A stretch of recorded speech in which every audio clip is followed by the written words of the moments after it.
I would not be running for president if I didn't believe with all my heart that this is what the vast majority of Americans want for this country. We live in a very dangerous world. Well, for one thing, we're becoming vastly more destructive than we've ever been before. Everyone there believes in dying for a cause. Just about everyone there.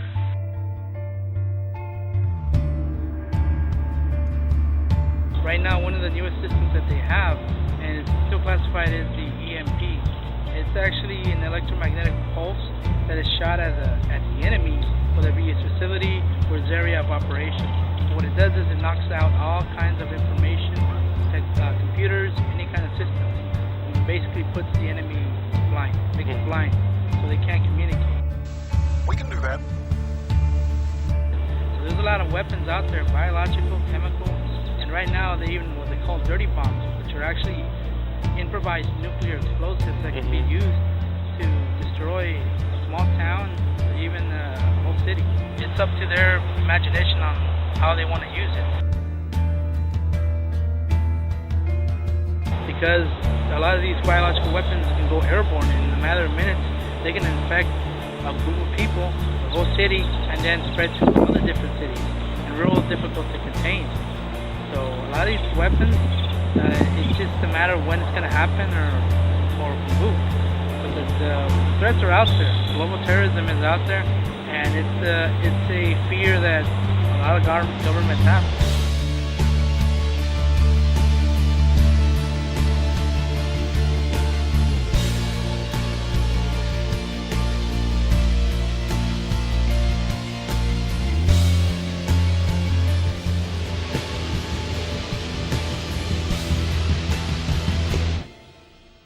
People would probably freak out. Most political theories want to argue that one of the primary purposes of government is to ensure the security of their people. So if people don't feel secure any longer, I think we're going to start losing a lot of respect for governments, institutions, and laws.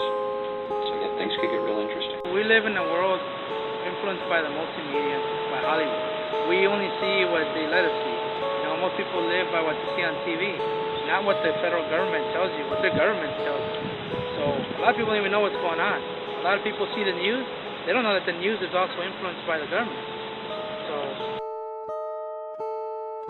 Does the government have a secret agenda as far as control? I would say yes. And does the president serve as somewhat of a figurehead? I would say there's some truth to that. And I would also say that there is some truth that there is elements of the government that do want to maintain power, maintain control.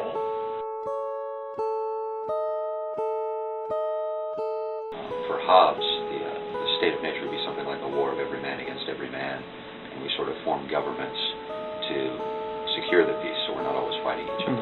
But even Hobbes would admit that in terms of nations versus nations, we're still basically in a state of nature where we're always constantly prepared to go to war with one another. Do I think the government filters information, keeps things away from the people? I definitely think that's true.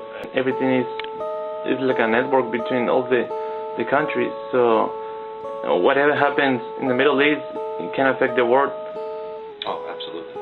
Yeah. Certainly because of the energy interests that are located over there. Their agenda is not going to be laid out on the table for everyone to see. So I do think that they do filter information to limit it.